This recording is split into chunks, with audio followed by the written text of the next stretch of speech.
कहानी की शुरुआत एक भयानक तूफान से जूझते हुए प्लेन से होती है, जहां हमारी मेन कैरेक्टर लिंडा अपने दोस्तों के साथ बिजनेस ट्रिप से लौट रही थी। सब कुछ ठीक चल रहा था कि तभी अचानक प्लेन जोर जोर से हिलने लगा और अगले ही पल उसमें एक जोरदार विस्फोट हो गया। जो लोग बिना सीट बेल्ट के खड़े थे वे बुरी तरह इधर उधर जा गिरे।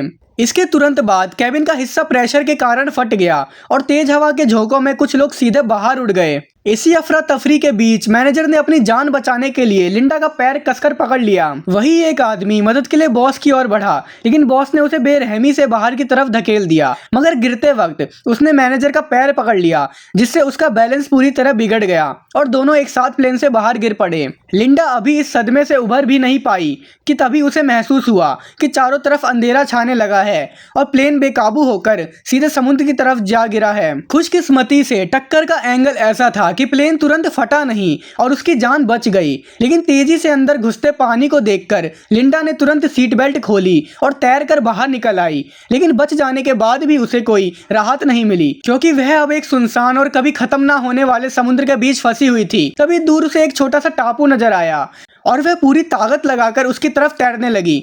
सुबह होते ही वह किसी तरह से उस टापू तक पहुंच गई और फिलहाल उसकी जान बच गई। लेकिन उसे अंदाजा नहीं था कि असली खतरा तो अब शुरू होने वाला है। थोड़ी दूर चलने के बाद उसकी नजर किनारे पर पड़े एक आदमी पर गई। वह तुरंत उसकी तरफ भागी और पास जाकर देखा तो उसे पता चला कि वह कोई और नहीं बल्कि उसका बॉस ब्रैडली है। वह भी हादसे में बच गया था और बेहोशी की हालत में लहरों के साथ बहकर यहाँ तक आ पहुंचा था। हालांकि गिरने के दौरान उसकी टांगे टूट गई थी, लेकिन बाकी लोगों में से सिर्फ वही बचा था। पर फिर भी लिंडा उसे देखकर खुश नहीं थी, क्योंकि कंपनी में वह सबसे ज्यादा उसी से नफरत करती थी। दरअसल वह स्ट्रेटेजी डिपार्टमेंट की सबसे काबिल कर्मचारी थी और अपनी मेहनत से बॉस का भरोसा जीतकर मैनेजर बनने वाली थी। लेकिन ज्वाइनिंग से ठीक पहले बॉस की मौत हो गई और उसका बेटा ब्रैडली कंपनी का मालिक बन बैठा। बॉस बनते ही उसने लिंडा का प्रमोशन छीन लिया और वह पोस्ट अपने चापलूसे दोस्त को दे दी। ये सोचकर लिंडा के मन में आया कि वह उसे वहीं छोड़ दे, लेकिन उसने सोचा अगर वह उसकी मदद करेगी तो वह फिर से मैनेजर बन सकती है। इसलिए उसने तुरंत एक नुकीला पत्थर उठाया और उसने केले के पत्ते काटने शुरू कर दिए। फिर पेड़ का सहारा लेकर एक फ्रेम बनाया और पत्तों और टहनियों को बेल से बांधकर एक छोटी सी झोपड़ी तैयार कर दी। धूप से बचने का इंतजाम करने के बाद उसने पानी का जुगाड़ करने की सोची। उसने रेत में गड्ढा खोदा और उसमें नारियल के छिलके रखकर ऊपर पत्ते लगा दिए। कुछ ही देर में बारिश शुरू हो गई और उसने आसानी से पीने लायक पानी जमा कर लिया। बारिश थमते ही मौसम साफ हो गया और काफी देर बाद ब्रैडली को होश भी आ गया। लिंडा तुरंत उसके पास पहुंची और उसे पानी पिलाने लगी। जब ब्रैडली को पता चला कि लिंडा ने उसकी जान बचाई है, तब उसने झिझकते हुए उसे थैंक यू बोल दिया। इसके बाद लिंडा ने उसके सामने अपनी काबिलियत दिखाते हुए लकड़ी रगड़कर आग जलाई और जल्दी उसने एक मछली पकड़कर उसे पका भी दिया। लेकिन ऐशो आराम की जिंदगी जीने वाले ब्रैडली के लिए यह मछली किसी कचरे से कम नहीं थी। फिर भी पेट भरने के लिए उसे बिना नमक मसाले वाली वो मछली मजबूरी में निगलनी पड़ी। लेकिन लिंडा को इस खाने से कोई दिक्कत नहीं, बल्कि वह तो इस जगह पर फंसने के बाद भी बेहद खुश थी, क्योंकि उसे यहाँ कोई भी नीचा दिखाने वाला नहीं था और वह खुशी खुशी यहाँ कई दिन बिता सकती थी। धीरे धीरे कुछ दिन गुजर गए और यहाँ माहौल का असर दोनों पर साफ दिखने लगा। एक तरफ लिंडा जो छोटी सी चीज पाकर भी खुश हो जा रही थी, वही ब्रैडली किसी तरह यहाँ से निकलना चाहता था। उसने पूछा कि उसने अब तक किनारे पर कोई एसओएस सिग्नल क्यों नहीं बनाया या आग को बड़ा क्यों नहीं किया ताकि किसी की इस टापू पर नजर पड़ सके। उसके मुताबिक लिंडा को पहले यही करना चाहिए था, लेकिन उसने ऐसा कुछ भी नहीं किया। इसी बात पर वह उल्टा गुस्से में चिल्लाते हुए उसे ताने मारने लगा कि वह यहाँ बेवजह उसकी देखभाल का बस एक नाटक कर रही है। खुद टूटी टांग के कारण लाचार था, फिर भी लिंडा की इतने दिनों की मदद के बाद भी वह उसे अपना हक समझ रहा था। उसकी बातें सुनकर लिंडा को समझ आया कि वह केवल चापलूसी से उसका दिल नहीं जीत सकती। उसे उसकी असली अहमियत तभी समझ आएगी जब उसे कोई तकलीफ होगी। यह सोचकर लिंडा बिना कुछ कहे वहां से उठी और उसे अकेला छोड़कर चली गई। शुरुआत में ब्रैडली उसकी इस हरकत पर भी ताने मारता रहा, लेकिन कुछ ही देर बाद उसे एहसास होने लगा कि उसने कितनी बड़ी गलती कर दी है। फिर भी वह घमंडी बना रहा और लिंडा के खुद ब खुद लौटने का इंतजार करने लगा। लेकिन ऐसा ही करते करते पूरा एक दिन बीत गया और आखिरकार उसका घमंड टूटने लगा। अगले ही दिन तपती धूप ने हालत और खराब कर दी। ज्यादा गर्मी की वजह से ब्रैडली डिहाइड्रेशन के चलते बेहोश हो गया। जब लिंडा उसे काफी तड़पा चुकी थी तब वह पानी लेकर वापस आ गई। उसे देखते ही ब्रैडली ने बिना कुछ सोचे तेजी से पानी पीना शुरू कर दिया। अब उसे समझ आ गया था कि वह पूरी तरह लिंडा पर ही निर्भर है और वह उस पर अपना हक नहीं चला सकता। लेकिन तभी उसकी नजर उस भाले पर पड़ी जिसका इस्तेमाल लिंडा खतरनाक जंगली सुगर के शिकार के लिए करने वाली थी। उसे पता था कि वह सुगर बेहद जानलेवा है, इसलिए उसने लिंडा को जंगल में जाने से मना किया। अगर लिंडा को कुछ हो गया तो उसकी खुद की जान भी खतरे में पड़ जाएगी। लेकिन लिंडा ने उसकी उसकी एक भी बात नहीं मानी और वह सीधा जंगल के अंदर चली गई। अब वह चुपके से शिकार को ढूंढ रही थी। तभी अचानक उस जंगली सुगर ने लिंडा को टक्कर मारकर हवा में उछाल दिया। अच्छी बात यह रही कि गिरा हुआ पेड़ अचानक सुगर के सामने आ गया, जिससे वह सीधे हमला नहीं कर सका और लिंडा को तुरंत उठकर भागने का मौका मिल गया। लेकिन सुगर जैसे ही उसकी गंध पकड़कर पीछे दौड़ा, तब उसके रास्ते में सिर्फ फटे कपड़े ही मिले। सुगर कुछ समझ पाता उससे पहले ही लिंडा ने मौका देखकर भाला उसके शरीर में गहराई तक घुसा दिया। दर्द से पागल होकर सुगर और गुस्से में बेकाबू होकर दोबारा उस पर हमला करने दौड़ पड़ा। इसी खतरे के बीच लिंडा ने तुरंत लकड़ी के डंडे को सामने कर दिया। आखिरकार लिंडा ने उसे मार गिराया। सुगर का कटा हुआ सर देखकर ब्रैडली पूरी तरह हिल गया और पहली बार उसे समझ आया कि असल में लिंडा बहुत खतरनाक और ताकतवर है, जिससे अब ब्रैडली लिंडा से डर के रहने लगा। कुछ दिन बाद जब लिंडा जंगल में सामान ढूंढ रही थी तो उसे एक झरना मिला जहां से साफ पानी सीधे पिया जा सकता था। अब उसे पानी की चिंता नहीं रही और वह इस खोज से काफी राहत महसूस करने लगी। लेकिन उसकी यह खुशी ज्यादा देर तक नहीं टिक पाई, क्योंकि तभी उसे दूर से इंजन की तेज आवाज सुनाई दी। आवाज सुनते ही लिंडा तुरंत उस तरफ दौड़ पड़ी। वहां पहुंचकर उसे एक बोट दिखाई दी, जिसे देखकर उसकी आंखों में एक उम्मीद जाग उठी। लेकिन जैसे ही वह मदद के लिए चिल्लाने वाली थी, तभी वह अचानक रुक गई। उसे एहसास हुआ कि अगर वह वहां से लौट गई तो उसे फिर से वही घिसे पिटी जिंदगी जीनी पड़ेगी। उसने फैसला कर लिया कि वह इस टापू को नहीं छोड़ेगी। वापस आने के बाद उसने ब्रैडली को इस बारे में कुछ नहीं बताया, लेकिन ब्रैडली सिर्फ मजबूरी में उसका कहना कर रहा था। असल में वह इस टापू पर हमेशा रहना नहीं चाहता था। 2 हफ्तों की इस जंगली जिंदगी ने उसे पूरी तरह बदल दिया था और उसका सब्र अब टूटने लगा था। उसने लिंडा से एक नाव बनाने को कहा ताकि उसकी मदद से वह पास मौजूद बोट तक पहुंच सके और कोई उन्हें देख सके। लेकिन लिंडा ने उसकी बात सुनते ही इसे बेहद खतरनाक बताते हुए नाव बनाने से साफ इनकार कर दिया। यह सुनकर ब्रैडली का गुस्सा फूट पड़ा, क्योंकि जब से वह इस टापू पर फंसे थे तब से लिंडा ने उसकी एक भी बात नहीं मानी थी, जिससे वह खुद को रोक नहीं पाया। उसने लिंडा से अलग होकर अपना खुद का एक अलग कैंप बनाने और नाव तैयार करने का फैसला कर लिया। लेकिन जैसे ही वह अकेले काम करने लगा, उसे एहसास हुआ कि यह उतना आसान नहीं है जितना वह समझ रहा था। उसे आग जलाने तक का सही तरीका नहीं आता था और टूटी टांग की वजह से वह ज्यादा दूर भी नहीं जा सकता था। मजबूरी में वह नारियल के खोल से बारिश का पानी जमा करने लगा। किसी तरह उसने एक छोटी झोपड़ी खड़ी की और रेत पर हेल्प लिखकर मदद का इंतजार करने लगा। लेकिन 2 दिन बीत जाने के बाद भी समुद्र से कोई जवाब नहीं आया। भूख से परेशान होकर वह मजबूर हो गया और आसपास के कीड़ों को खाने की कोशिश करने लगा। लेकिन जैसे ही उसने उन्हें खाया, उसे इतनी घिन आई कि वह तुरंत उल्टी कर बैठा। उधर लिंडा के पास एक से एक बढ़िया स्वादिष्ट खाना था, जिसे वह आराम से मजे लेकर खा रही थी। अपनी हालत देखकर ब्रैडली का घमंड पूरी तरह टूट गया। वह शर्मिंदा होकर टांग की परवाह किए बिना घुटनों के बल बैठ गया और उसे माफी मांगने लगा। उसका यह बदला हुआ रवैया देखकर लिंडा हंस पड़ी और उसने उसे फिर से अपने साथ शामिल कर लिया। इतनी बेइज्जती महसूस करने के बाद भी ब्रैडली अंदर ही अंदर लाचार था, इसलिए वह चुपचाप सही मौके का इंतजार करने लगा। करीब आधा महीना गुजरने के बाद उसकी हालत सुधरने लगी। तब लिंडा उसे टापू की सबसे ऊंची चोटी पर ले गई, जहां पहुंचना तो मुश्किल था, लेकिन वहां से दिखने वाला नजारा कमाल का था। लिंडा ने समझाया कि असली खतरा इसी खूबसूरत दिखने वाले इलाके में छिपा हुआ है। फिर उसने रास्ते के किनारे लगे कुछ जामुन जैसे फल तोड़े और बताया कि इसमें ऐसा जहर होता है जो शरीर को सुन्न कर देता है। इसके बाद उसने उन फलों का रस अपनी बाह पर लगाया, जिससे कुछ ही देर में उसकी स्किन पर लाल दाने उभर आए। आगे बढ़ते ही लिंडा ने एक्स जैसी बनी चट्टानों की ओर इशारा किया और बताया कि उसके आगे का पूरा इलाका कांटों और जहरीले बेलों से भरा हुआ है, इसलिए उसने सख्त चेतावनी दी कि उस जगह पर कभी भी सामान ढूंढने मत जाना।